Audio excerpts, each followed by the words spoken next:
Kita nggak mau buka mata nih.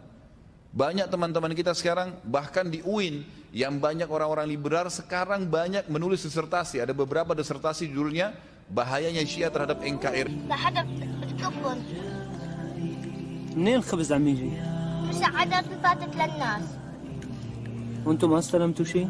لا لو استلمنا شيء في عنا ما كنا يجينا له خبز وناكله. Kita lihat dan kita sudah dengar sekarang berjalan berapa tahun di Syria, saudara-saudara kita, sampai saya lihat cuplikannya itu luar biasa. Anak-anak kecil sampai pungutin sisa-sisa roti yang sudah tercampur dengan tanah dan menjadi serpian-serpian kecil. Lalu disorting oleh seseorang yang sedang kebetulan lewat dan diangkat di YouTube. Ditanya mereka, apa yang sedang kalian lakukan? Mereka bilang, anak kecil ini kami sedang makan. Jadi sambil dia ngobrol, dia tidak melihat ke arah kamera. Mereka berdua, adik kakak perempuan dan laki-laki itu, memilah-milah dari tanah serpian-serpian roti kecil. Ada yang mereka langsung masukkan ke dalam mulut mereka karena sudah berhari-hari nggak makan. Dan di sana ada Bashar, semoga Allah ya menyelesaikan urusan dia di muka bumi ini. Dia telah membunuh sampai hari ini 230.000 orang dari ahli sunnah. Siapa Bashar? Adalah orang Syiah, orang-orang yang menganut faham Syiah. Dan kita sudah tahu Syiah ini, kaum muslimin, Syiah ini adalah kelompok yang dibentuk oleh orang Yahudi. Dibentuk oleh orang Yahudi. Buka mata kalian. Mereka ini kelompok yang sesat dan salah. Mereka dibentuk oleh orang Yahudi yang bernama Abdullah bin Saba, mengatasnamakan Islam, tidak layak ada di tengah-tengah kaum muslimin. Di zaman Nabi SAW pada saat orang-orang ada yang memfitnah Aisyah radhiyallahu anha dengan berzina, Abdullah bin Abi Salul, pimpinan orang munafikin, dan beberapa sahabat juga sempat kena fitnah waktu itu. Waktu terbukti beliau tidak berzina, maka dicambuk 80 jerah. Itu hanya menuduh berzina. Orang-orang Syiah sekarang mengkafirkan Aisyah radhiyallahu anha. Jadi mereka jauh lebih besar daripada itu. Kata Nabi SAW, siapa yang mengkafirkan seorang muslim, maka kalimat kafir itu akan kembali kepada salah satu dari keduanya. Kalau kita pertemukan antara seseorang yang sekarang, siapa mereka itu? Lalu mau dipertemukan dengan Aisyah radhiyallahu anha, ummil mu'minin, pemimpin, ini ibunya orang-orang yang beriman. Haram hukumnya kita umat Islam menikah dengan salah satu istri Nabi SAW, walaupun Aisyah lebih muda pada saat itu digantikan para sahabat. Tidak boleh ummul mu'minin. Mereka mengatakan Aisyah kafir. Berarti Nabi SAW salah pilih istri dong, milih orang kafir. Kita tahu dalam konsep agama kita, dan orang-orang Syiah yang mengaku Islam itu pun tahu. Mereka mengatakan bahwasanya orang, dan kita tahu, paham itu. Kalau seorang laki-laki dan perempuan tidak bercerai di dunia, maka mereka akan bersama di mana? Di akhirat. Sampai meninggal Nabi SAW, Aisyah radhiyallahu anha tetap di bawah naungan Nabi SAW. Artinya jelas Aisyah akan bersama dengan Nabi SAW di surga. Belum lagi hadis Nabi SAW, tentu mereka tidak akui hadis-hadis ini karena sahabat dikafirkan oleh mereka. Tapi hadis sahih riwayat Hakim, kata Nabi SAW, saya tidak dinikahkan oleh Allah. Artinya pernikahan Nabi SAW Allah yang atur, kecuali dengan wanita-wanita ahli surga. Artinya semua istri saya ini ahli surga. Dalam hadis yang lain, nanti akan kita titik beratkan di tablik akbar hari Sabtu besok insya Allah, masalah Talha bin Ubaidillah.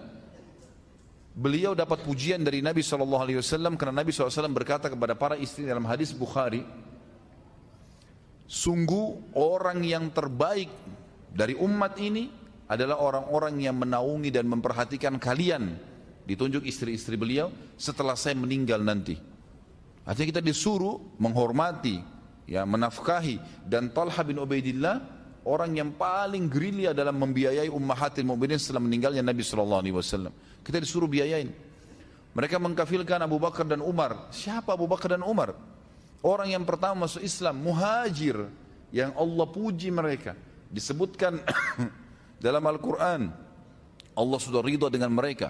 Allah menyuruh, Allah mengatakan radhiyallahu anhum wa radu an, kekal dalam Al-Quran untuk para sahabat, dan itu terutama orang-orang muhajirin dan ansar, dan banyak ayat yang memuji masalah ini. Pimpinan mereka, seluruh sahabat sepakat kalau ada Abu Bakar dan Umar bersama Nabi SAW, mereka tidak berani berbicara. Mereka menunggu kedua orang ini berbicara. Dan Anda kalau ikut tabligh akbar kita yang lalu tentang Abu Bakar, tentang Umar, bagaimana fadilahnya disebutkan dengan banyak, mungkin ratusan hadis Nabi SAW tentang fadilah mereka. Dan yang paling penting secara jenjang sosial, mereka adalah mertua Nabi SAW. Bagaimana bisa dikafirkan mertua Nabi sementara Nabi SAW sendiri memilih mereka sebagai mertua. Dan mereka jelas meninggal dalam keadaan Islam. Subhanallah, berkedok Islam ini lalu masuk di tengah-tengah jasadnya kaum muslimin, ini berbahaya. Kalau orang Yahudi dan Nasrani jelas-jelas kafir, kita tahu mereka kafir, siap aja kita hadapin. Ini masalahnya orang-orang Syiah ngaku nggak Islam, ngaku Muslim, tapi ngatakan Quran kurang, harus direvisi, ada 49 juz, si fulan kafir, si fulan kafir, si fulan laknat. Apain? Sampai di Iran sekarang pembunuhnya Umar bin Khattab, Abu Lu'lu, dibuatkan kuburan, masjid dibuatkan kuburan. Dan mereka hampir tiap hari, ada cuplikannya dengan saya, dalam bahasa Arab mereka mengucapkan di kuburan itu, ya Allah bangkitkan kami bersama Abu Lu'lu. Karena dianggap Abu Lu'lu mujahid bagi mereka, karena berhasil membunuh Umar bin Khattab. Pantas mereka dibangkitkan sama Abu Lu'lu nanti, yang jelas-jelas meninggal dalam keadaan kufur, membunuh Amir Mu'minin. Tidak ada satupun sahabat yang mendukung perbuatan Abu Lu'lu kecuali mereka. Siapa orang-orang ini? Subhanallah, masuk di tengah-tengah kubu umat, tapi umat kita ini masih tidur. 230 ribu orang wahai kaum muslimin dibunuh di Syria tiap hari. Dan sejantan, kalau laki-laki itu jantan, dia akan membunuh menghadapi laki-laki. Ini enggak, perempuan, anak-anak, orang tua, semuanya dibunuh. Ini kejantanan dari mana ini, gitu kan? Kalau jantan hadapin laki-laki memang begitu. Dalam Islam kita tahu kalau jihad nggak boleh bunuh perempuan, nggak boleh bunuh anak-anak, nggak boleh bunuh orang tua, nggak boleh bunuh orang menyerah. Ini enggak. Diperkosa, disiksa. Antum kalau lihat cuplikannya bagaimana mereka menyiksa kaum muslimin ahli sunnah ya. Jadi mereka mengatakan ahli sunnah memang pengikut sunnah Nabi SAW, yang sekarang mereka sebarkan lagi momok baru bagi ahli sunnah, Wahabi. Supaya orang ketakutan dengan Wahabi. Siapa Wahabi? Orang yang mengikuti sunnah Nabi. Cirinya apa? Yang berjenggot, yang tidak isbal, yang rajin sholat 5 waktu, yang dahinya hitam. Subhanallah. Orang yang jelas-jelas ikuti sunnah Nabi SAW, mereka katakan Wahabi supaya orang takut. Banyak muslimin ikut-ikutan. Ini bagaimana ini? Gitu. Kenapa kita terus-menerus tidur nggak sadar? Di tengah-tengah kita hidup mereka bersama dengan cara-caranya, metode mereka hidup, dan dibiarkan. Subhanallah, kok ahli sunnah tidak pernah menyakiti orang Syiah, didakwai. Tapi kalau Syiah menyakiti, membunuh ahli sunnah. Mereka anggap halal darahnya. Di Irak mereka membunuh 150 ribu orang, menggulingkan Saddam kemudian menggantungnya. Terakhir mereka masuk di Yaman, mereka merusak lebih dari 100 ribu masjid dan rumah tahfidz Quran. Lalu kemudian mereka mengatakan tahun ini kami akan menyerang Mekah. Bagaimana enggak diserang oleh Raja Salman, itu kan? Wajar raja yang memegang haramain mengambil sebuah keputusan yang pantas untuk mereka. Ini berbahaya di tengah-tengah umat Islam mengaku muslimin tapi bisa membakar Al-Quran, bisa menginjak-injak kepalanya para ulama ahli sunnah dan dibunuh. Universitas-universitas sunnah semua di Yaman sekarang ditutup, di Sana'a. Ini perbuatan yang luar biasa. Dan subhanallah, cara mereka di Yaman kemarin adalah mereka masuk kepada pemerintah. Kemudian mereka sudah membuat militan-militan mereka, kemudian mereka masuk ke pemerintah Yaman. Kemudian mereka mengatakan, tuh kelompok-kelompok Wahabi itu, maksudnya ahli sunnah, itu orang-orang yang membuat kekacauan, teroris, tangkapin mereka. Berhasil dengan lobby-lobbyan mereka, bantuan dana, dengan saling berbagi, ya, budaya, ya, dan seterusnya. Akhirnya pemerintah Yaman betul-betul menganggap begitu, ditangkapin semua. Ulama-ulama ahli sunnah ditangkap-tangkapin. Setelah ditangkap-tangkapin, subhanallah, tidak ada lagi saingan mereka di lapangan. Dengan militansi yang mereka miliki, digulingkan presiden Yaman. Akhirnya apa yang terjadi? Presiden Yaman sendiri baru sadar, baru dia menyurat kepada 6 negara teluk di sekitarnya. Bahrain, Imarat, Qatar, Saudi. Mereka kirim surat, akhirnya minta tolong bantuan. Barulah dibantu dengan saudara-saudara muslimin yang ada di sana. Tapi mereka melakukan itu.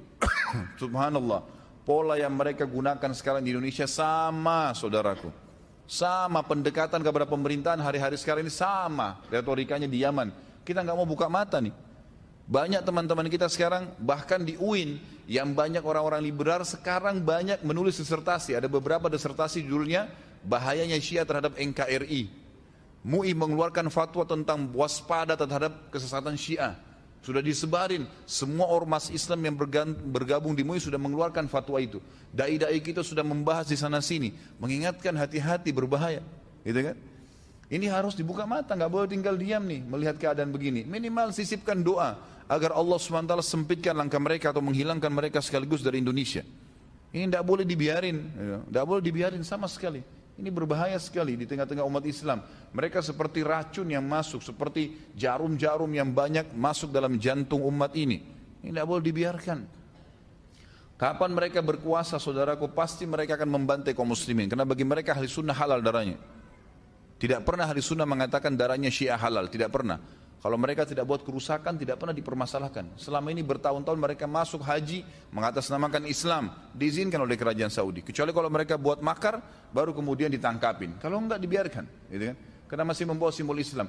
Tapi kalau mereka berkuasa mustahil. Depan mata kita 3 negara sekaligus. Syria 230 ribu orang. Irak 150 ribu orang. Sekarang di Yaman itu tidak tahu terhitung puluhan ribu orang sudah dibunuh, gitu kan? Begitu, jadi mereka menganggap halal. Mereka menganggap halal. Ini berbahaya sekali. Sekarang ini sudah masuk ratusan ribu jumlahnya, bukan 1.000 2.000, ratusan ribu pengungsi dari Iran.